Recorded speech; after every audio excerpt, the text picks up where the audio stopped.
حي على الصلاة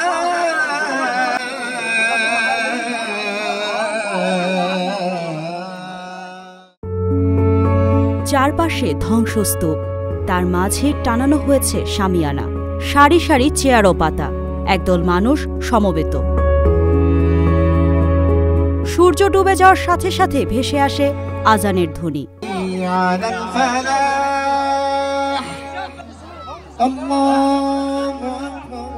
সবাই একসাথে শুরু করলেন ইফতার। এ যেন এক বেদনাবিধুর সন্ধ্যা।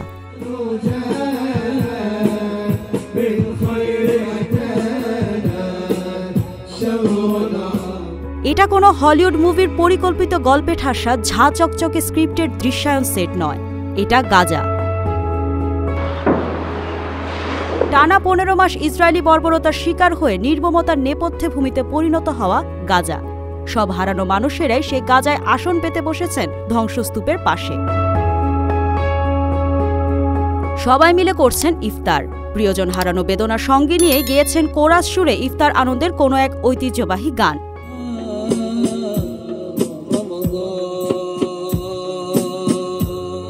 রমজানের পবিত্র সুরধারার শরাব পান করতে তাদের এমন আয়োজন। যাপিত জীবনের গল্প তাদের এমনই।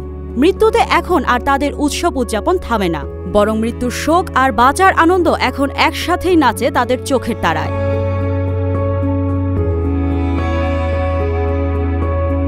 ইফতার সামনে রেখে একটু আনন্দে হাসা এই গাজার বাসিন্দারা জানেন কালকেই হয়তো তাদের সামনে এসে দাঁড়াবে অর্ধাহার, অনাহার।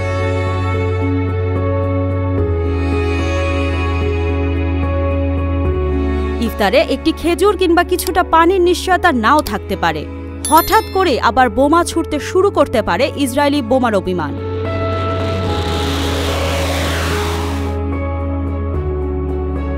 টানা 15 মাস সংঘাত ও নির্বিচারে হত্যার পর 40 দিনের যুদ্ধবিরতিতে কিছুটা স্বস্তি এসেছিল গাজায়। তবে সেই সুখের দিনও প্রায় শেষ। চুক্তির প্রথম দফা শেষ হলেও দ্বিতীয় দফা আলোচনায় অগ্রগতি নেই। হামাস প্রথম দফায় মেয়াদ বাড়াতে রাজি হয়নি বলে গাজায় খাদ্য সরবরাহ বন্ধ করে দিয়েছেন ইসরায়েলি প্রধানমন্ত্রী বেনিয়ামিন নেতানিয়াহু। তাই ঘোরতর অনিশ্চয়তা ছাড়া গাজাবাসীর সামনে আর কিছুই অবশিষ্ট নেই। তাই মৃত্যুর দুয়ারে দাঁড়িয়ে জীবন উদযাপন করাই তাদের নিয়তি। ধ্বংসস্তূপের এই ইফতারই যেন তাদের প্রকৃত জীবনের চালচিত্র।